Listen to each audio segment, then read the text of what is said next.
antusias. Yes, siap. Yuk kita mulai ibadah Super Kids-nya. Sebelumnya kita berdoa. Mari kita berdoa. Tuhan Yesus, terima kasih Terima kasih pada hari ini buat hari ini. kami mau Beribadah. Berkati ya Tuhan. Berkati ya Tuhan. Di dalam nama Tuhan Yesus. Di dalam nama Tuhan Yesus. Kami sudah berdoa. Kami sudah berdoa. Amin. Amin.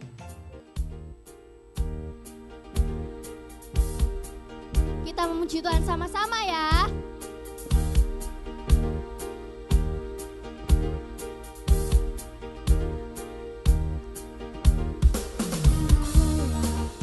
Bekerja di ladangnya Tuhan, Roh Kudus yang beri kekuatan, yang mengajar dan menopang.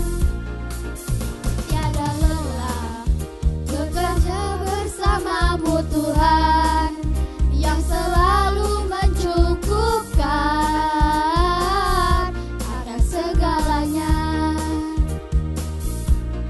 Ratakan tanah bergelombang, timbullah tanah yang berlubang, menjadi siap dibangun di atas dasar iman. Ratakan tanah bergelombang, timbullah tanah yang berlubang, menjadi siap dibangun di atas dasar iman.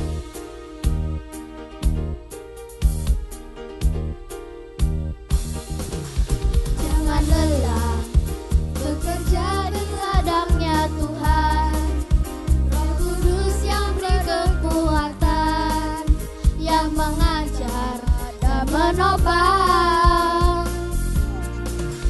Tiada lelah bekerja bersamamu Tuhan, yang selalu mencukupkan akan segalanya. Ratakan tanah bergelombang, timbullah tanah yang berlubang, menjadi siap dibangun di atas dasar iman.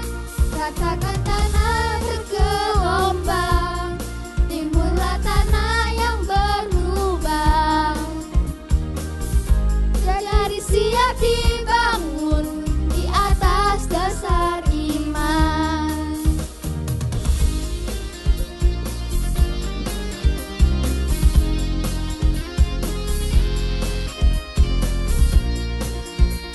Masih semangat ya. Ratakan tanah bergelombang, timbullah tanah yang berlubang, menjadi siap dibangun di atas dasar iman.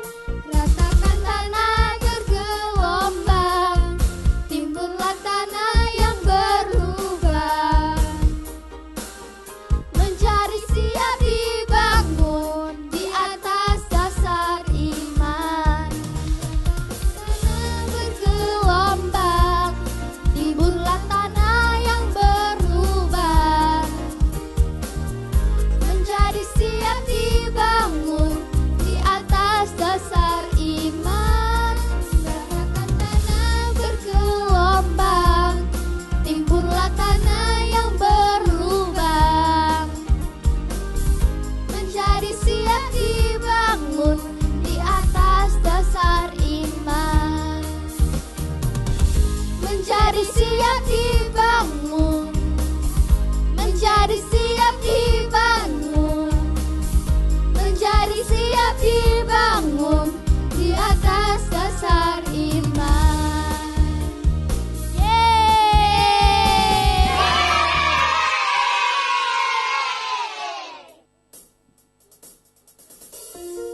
Mari kita siapkan hati kita untuk mendengarkan firman Tuhan.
cinta Yesus selamanya. Ya Bapa, Bapa, ini aku anakmu, layakanlah seluruh hidupku. Ya Bapa, Bapa, ini aku anakmu, pakailah sesuai dengan rencana-Mu. Ya Bapa, Bapa, ini aku anakmu, layakanlah seluruh hidupku. Ya Bapa, Bapa, ini aku anakmu, pakailah sesuai dengan rencana-Mu. Pakailah sesuai dengan rencana-Mu.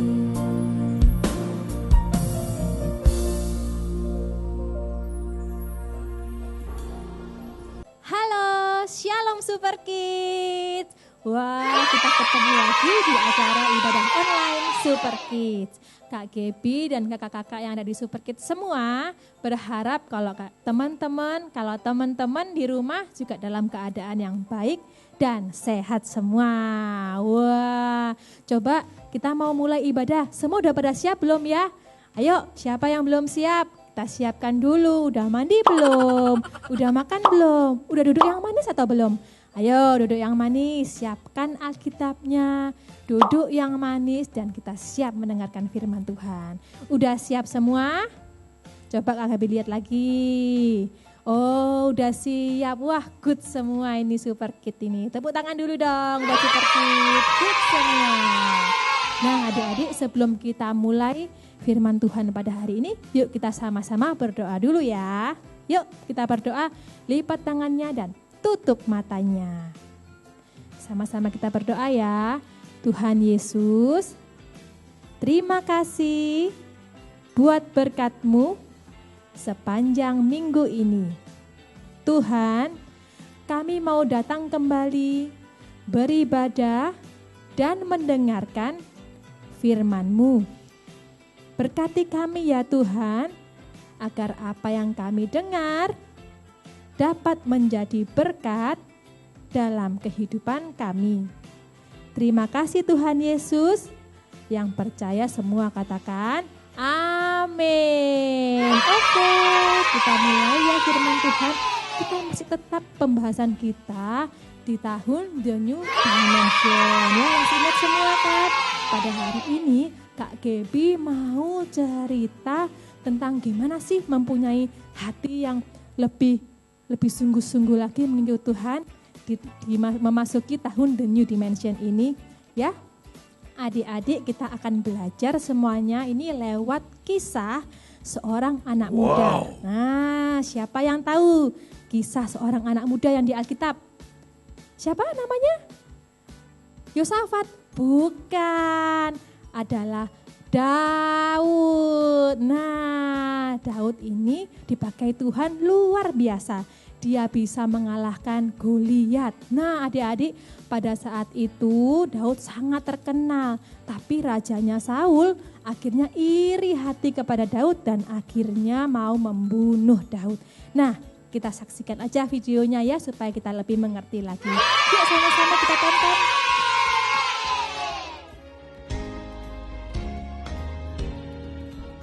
Pada waktu itu bangsa Israel sudah dipimpin oleh seorang raja. Saul adalah raja pertama dari kerajaan Israel. Daud adalah seorang prajurit. Raja Saul memerintahkan Daud untuk melawan bangsa Filistin. Lalu Daud dan pasukannya pun pergi berperang melawan bangsa Filistin. Akhirnya Daud dan tentara Israel menang. Dalam perjalanan pulang, Daud disambut oleh orang-orang Israel dengan senang hati. Orang Israel berteriak, Raja Saul mengalahkan beribu-ribu musuh, tapi Daud 10.000. Daud berkata kepada Raja Saul bahwa ia telah menang melawan bangsa Filistin. Tiba-tiba Raja Saul merasa iri hati dan marah. melemparkan tombak untuk membunuh Daud. Tapi Daud kaget dan berusaha menghindari serangan tombak Raja Saul. Untuk menyelamatkan dirinya agar tidak tertangkap, maka Daud pun melarikan diri. Raja Saul memerintahkan semua prajurit untuk menangkap Daud. Daud tidak melakukan kesalahan, walaupun Raja Saul membencinya, tapi Daud tetap mengasihi Raja Saul. Wah, semua udah nonton ya videonya ya. Jadi Daud ini dikejar-kejar oleh Saul karena kehebatannya dia. Dan Saul ini merasa iri hati gitu ya, terintimidasi. Iri banget dengan Daud yang begitu diurapi Tuhan dan bisa mengalahkan banyak musuhnya, termasuk Goliat yang sangat besar itu. Nah, iri hati itu membuat Saul ingin menyakiti Daud, ingin membunuh Daud bahkan loh adik-adik. Tapi Daud tetap memiliki menjaga hatinya untuk tetap mengasihi sesama. Nah, adik-adik, ada yang pernah pergi ke gua enggak kira-kira ya? Siapa yang pernah pergi ke gua atau yang tahu gua itu apa? Angkat tangan. Gua. Ya benar, gua itu adalah seperti gunung. Tapi ada seperti pintu masuknya, jadi kita bisa masuk ke dalamnya itu. Nah, gua ini biasanya tempat persembunyian binatang-binatang supaya terhindar dari hujan, badai gitu. Jadi tetap aman dalamnya. Nah, jadi singkat cerita waktu Daud dikejar-kejar oleh Saul, adik-adik bisa baca ya di 1 Samuel 24 ayat 1 sampai 22.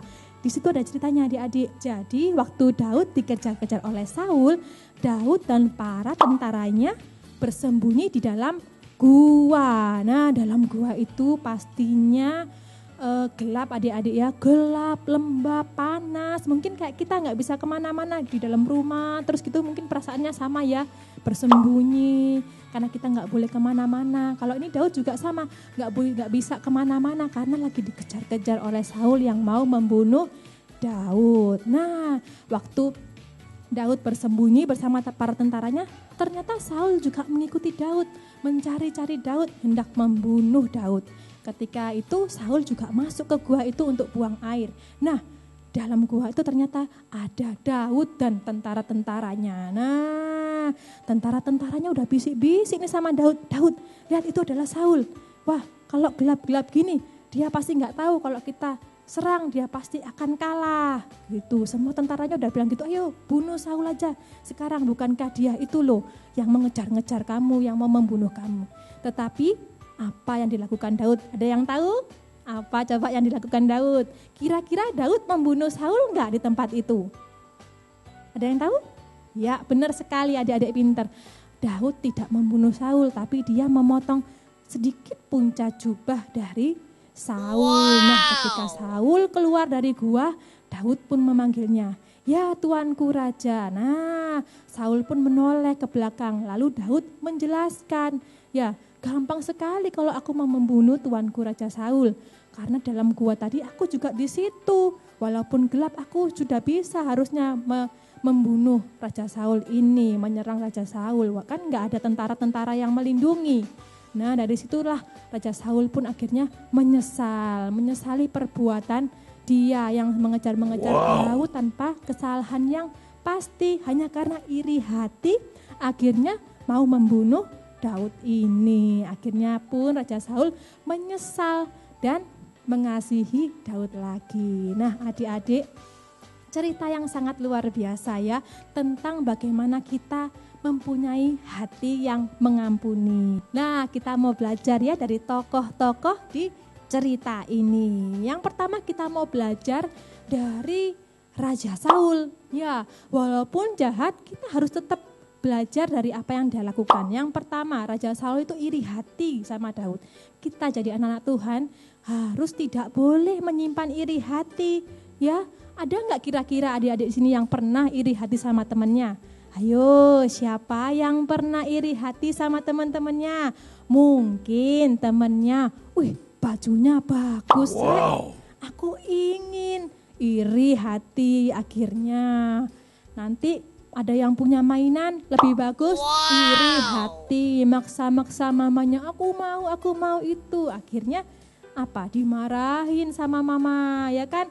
Jadi adik-adik, kita nggak boleh jadi anak yang iri hati. Karena Tuhan bilang kita itu spesial. Nggak usah iri sama teman-teman kita yang mungkin pinter, main bolanya pinter, bahasa Inggrisnya bagus, nilainya bagus-bagus. Kita nggak perlu iri kalau kita masih belum bisa seperti mereka. Karena Tuhan Yesus menciptakan kita itu spesial dengan tangannya sendiri. Dan kita pasti diberikan suatu talenta, satu talenta untuk kita kembangkan dalam kehidupan kita. Nah, contohnya apa ya adik-adik ya? Ayo kita pikirkan, aku good di bidang apa ya? Aku bisa apa ya? Mungkin ada yang bisa nyanyi, mungkin ada yang bisa nari, ya toh? Mungkin ada juga yang bisa pidato mungkin ya. Atau mungkin ada yang pintar di pelajarannya. Kita semua pasti punya talenta yang Tuhan berikan, talenta spesial yang Tuhan berikan karena Tuhan sangat mengasihi kita. Oke adik-adik, jadi nggak ada ya alasan kita lagi untuk iri hati. Nah sekarang ikuti Kak Kepi. Iri hati, buang. Hus, hus, hus. Coba satu kali lagi ya. Iri hati, buang. Hus, hus, hus. Nah, tepuk tangan dulu dong buat Super Kids. Luar biasa. Nah adik-adik, kita sudah belajar dari Raja Saul tentang iri hati. Jadi kita sekarang udah gak ada iri hati lagi ya. Kita sekarang jadi anak Tuhan yang mau berusaha, yang pantang menyerah dan antusias dalam kehidupan. Yang kedua adik-adik, kita bisa belajar dari Daud. Nah tadi kita lihat ceritanya, Daud itu bagaimana ya? Ayo ada yang tahu gimana tadi Daud? Walaupun mau dibunuh, walaupun mau disakiti oleh Raja Saul tanpa ada kesalahannya, tapi Daud tetap mau mengasihi. Daud tidak membalas kejahatan dengan kejahatan. Jadi kita juga harus belajar dari Daud, tidak membalas kejahatan dengan kejahatan. Ada ayatnya juga loh adik-adik, kita akan baca bersama-sama di 1 Petrus 3 ayat 9. Yuk kita baca. Dan janganlah membalas kejahatan dengan kejahatan atau caci maki dengan caci maki. Tetapi sebaliknya hendaklah kamu memberkati, karena untuk itulah kamu dipanggil, yaitu untuk memperoleh berkat. Kita ulangi sekali lagi ya. 1 Petrus 3 ayat 9. Dan janganlah membalas kejahatan dengan kejahatan atau caci maki dengan caci maki. Tetapi sebaliknya hendaklah kamu memberkati, karena untuk itulah kamu dipanggil, yaitu untuk memperoleh berkat. Amin. Semua sudah baca ya 1 Petrus 3 ayat 9 itu. Tuhan berkata kalau kita gak boleh balas kejahatan dengan kejahatan. Kalau misalnya kita di sekolah, dulu ya waktu kita masih sekolah, kita dibully sama teman terus kita balas, itu nggak boleh ya. Kalau kita ada yang bully, kita tetap perkatakan yang baik. Bilang gini sama teman-teman, hidupku tidak ditentukan oleh perkataan manusia, tapi oleh perkataan Tuhan. Jadi kita nggak boleh balas dengan yang jahat. Misalnya dicubit, kita balas cubit. Diapain lagi, digarain ya, diolok-olok, diejek-ejek, kita balas ejek-ejek. Gak boleh, kita harus punya hati yang mengasihi.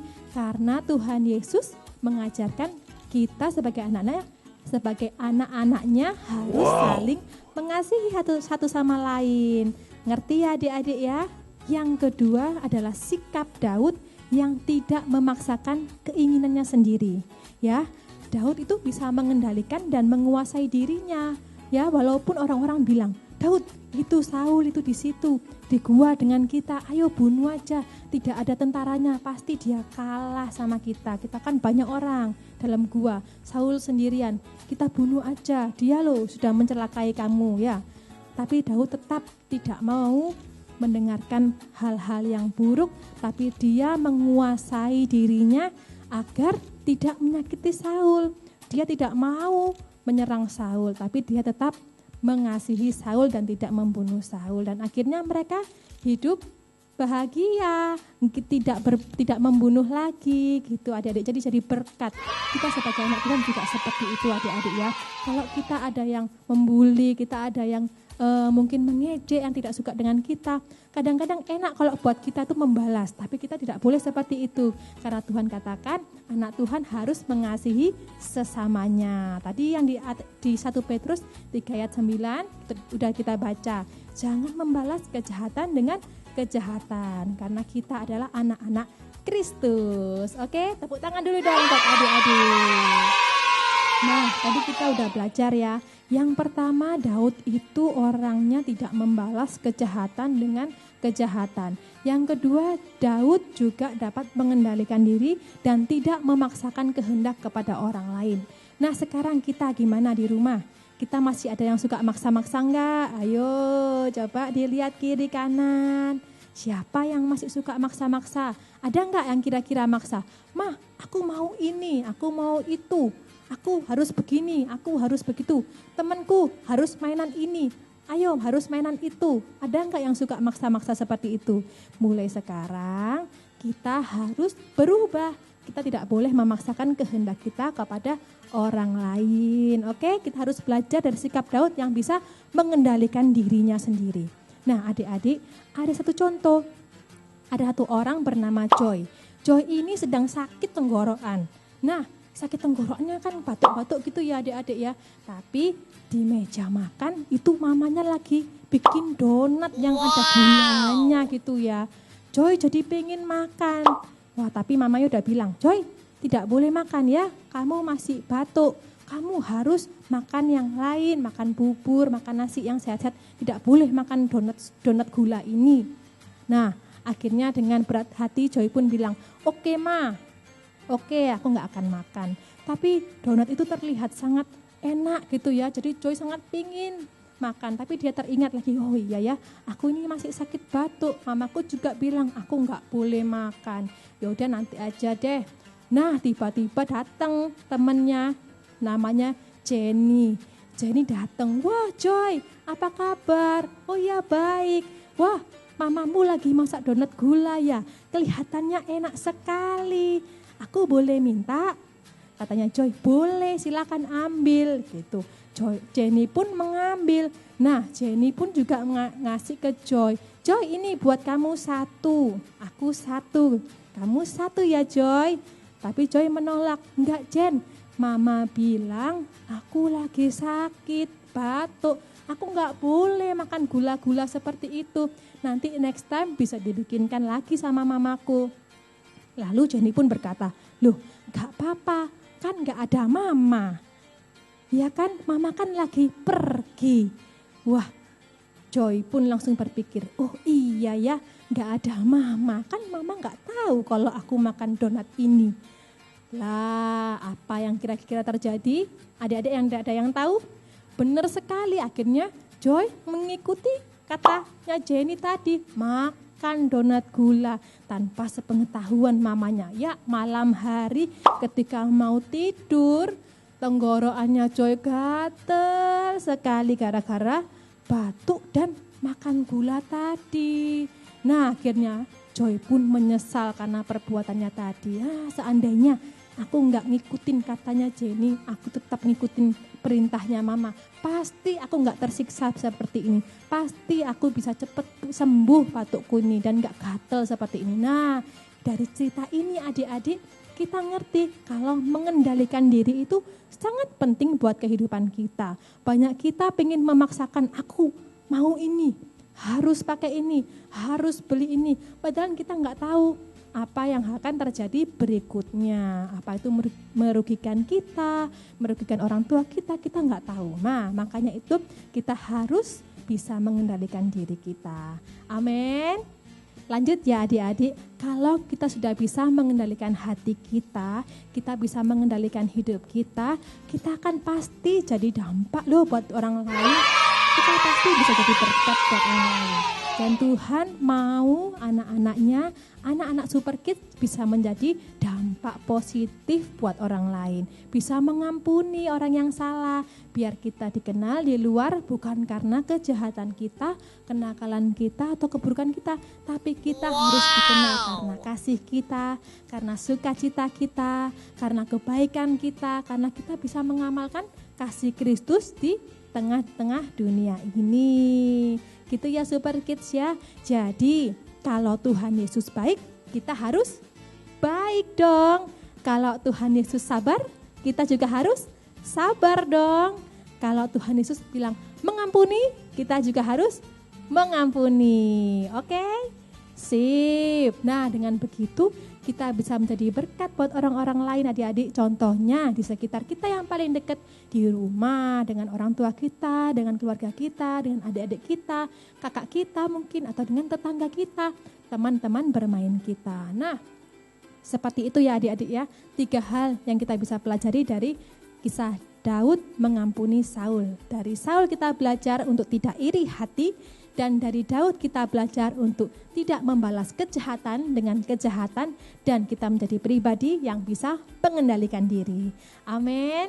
Kakak Gaby berharap kalau firman Tuhan ini dapat tumbuh dalam hati adik-adik semua, dapat berbuah bagi kehidupan adik-adik, supaya adik-adik jadi anak Tuhan yang berdampak bagi kehidupan kita. Amin. Yuk, ibadah kita sudah selesai dan kita akan tutup dengan berdoa. Ikuti Kak Gaby ya doanya. Tuhan Yesus, terima kasih kami sudah mendengarkan sebagian dari firman-Mu. Tuhan, tolong kami supaya kami dapat menjadi pribadi yang sesuai dengan gambar Kristus. Tolong kami untuk terus berdampak positif bagi sekitar kami. Terima kasih Tuhan Yesus. Mari sama-sama katakan amin. Bye-bye, sampai ketemu minggu depan. Yah, ibadahnya sudah selesai. Iya nih. Gak apa-apa. Masih ada minggu depan. Sampai ketemu minggu depan. Dadah.